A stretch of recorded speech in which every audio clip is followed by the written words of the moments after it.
Welcome to ஏஜேஸ் கோமே. இன்றைக்கி நம்ம பார்க்க போகிற ரெசிபி நண்டு வச்சு செய்யக்கூடிய ஒரு சிம்பிள் டிஷ்.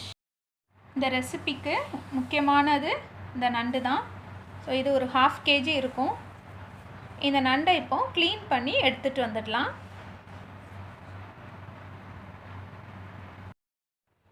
ஸ்டவ் ஆன் பண்ணிவிட்டு கடாய் வச்சுட்டு அதில் நம்ம கொஞ்சம் தேங்காய் எண்ணெய் ஆட் பண்ணிக்கிடலாம். 1 டேபிள் ஸ்பூன் தேங்காய் எண்ணெய்.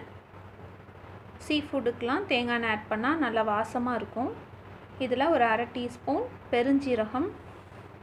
பெருஞ்சீரகத்தை நல்லா எண்ணெயில் நல்லா ரோஸ்ட் ஆகணும்.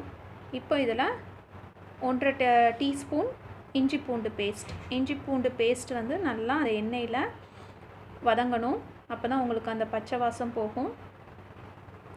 இதில் 2 பெரிய வெங்காயம் நல்லா அரைச்சி வச்சுருக்கேன்.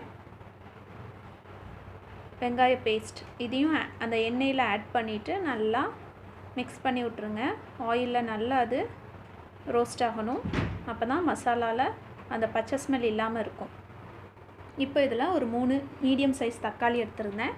அதையும் நல்லா ஃபைன் பேஸ்ட்டாக அரைச்சிட்டு இதில் ஆட் பண்ணிவிட்டு நல்லா மிக்ஸ் பண்ணி விட்றணும். நல்லா குக் ஆகிட்டு தக்காளி வெங்காயத்தில் இருக்கிற வாட்டர் கண்டென்ட் எல்லாம் அப்சர்வ் ஆகிட்டு இப்போ இதில் சீரகப்பொடி, கரம் மசாலா, மிளகுத்தூள், மல்லிப்பொடி, வத்தப்பொடி, மஞ்சப்பொடி, உப்பு இது எல்லாத்தையும் இதில் ஆட் பண்ணிடலாம். ஸோ இதோட அளவுகள் எல்லாம் டிஸ்கிரிப்ஷன் பாக்ஸில் கொடுத்துருக்கேன், நீங்கள் பார்த்துக்கோங்க. ஸோ அந்த மசாலா நல்லா எண்ணெயில் ஃப்ரை ஆகணும் ஒரு 2 மினிட்ஸ். ஸோ ஃப்ரை ஆகவும் இப்போ நம்ம க்ளீன் பண்ணி வச்சுருக்கிற இந்த கிராபை இதில் ஆட் பண்ணிடலாம். ஸோ சின்ன கிராப் தான், ஆனால் உங்களுக்கு டேஸ்ட்டு சூப்பராக இருக்கும். ஸோ இந்த மசாலா இந்த கிராபில் நல்லா கோட் ஆகணும். ஒரு 2-3 மினிட்ஸ்க்கு நம்ம இந்த மசாலாலேயே இந்த நண்டு கொஞ்சம் நேரம் வேகணும். அது வரைக்கும் நல்லா மிக்ஸ் பண்ணி விட்டுருக்கலாம். அப்போ தான் உங்களுக்கு அந்த உப்பு காரம் எல்லாம் அந்த நண்டுக்குள்ளே போய் சேரும். ஏன்னா நான் வெளியில் இருக்கிறது ஹார்டாக இருக்கும், உள்ளே இருக்கிற ஃப்ளஷ் சாஃப்டாக இருக்கும். இதில் நம்ம 1 டம்ளர் தண்ணி ஆட் பண்ணிடலாம். இப்போ இதை நம்ம வேக வச்சுக்கு எடுத்துக்க போகிறோம். ஸோ தண்ணி ஆட் பண்ணிவிட்டு நல்லா ஈவனாக மிக்ஸ் பண்ணி விட்டுடலாம். இந்த ஸ்டேஜில் நீங்கள் வேணும்னா சால்ட் ஆட் பண்ணலாம். ஜாஸ்தியாக சால்ட் ஆட் பண்ணிட வேண்டாம், நம்ம ஏற்கனவே ஆட் பண்ணியிருக்கோம். இப்போ இதை மூடி போட்டு நம்ம ஒரு 10 மினிட்ஸ் குக் பண்ணிடலாம். 10 மினிட்ஸ் ஆயிட்டு ஓப்பன் பண்ணியாச்சு. நல்லா கிராபு மசாலாவில் நல்லா குக் ஆகிட்டு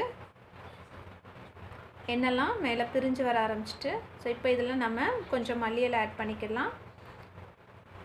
நல்லா மிக்ஸ் பண்ணிடுங்க. உங்களுக்கு நல்லா ஊற்றி சாப்பிட்ற மாதிரி கிரேவியாக வேணும்னா இன்னும் கொஞ்சம் நீங்கள் வாட்டர் ஆட் பண்ணிக்கலாம். நண்டு மசாலா ரெடி. இதை டெஃபினட்டாக ட்ரை பண்ணுங்கள். இந்த ரெசிபியை ட்ரை பண்ணிவிட்டு எப்படி இருக்குன்னு சொல்லுங்கள். தேங்க்ஸ் ஃபார் வாட்சிங்.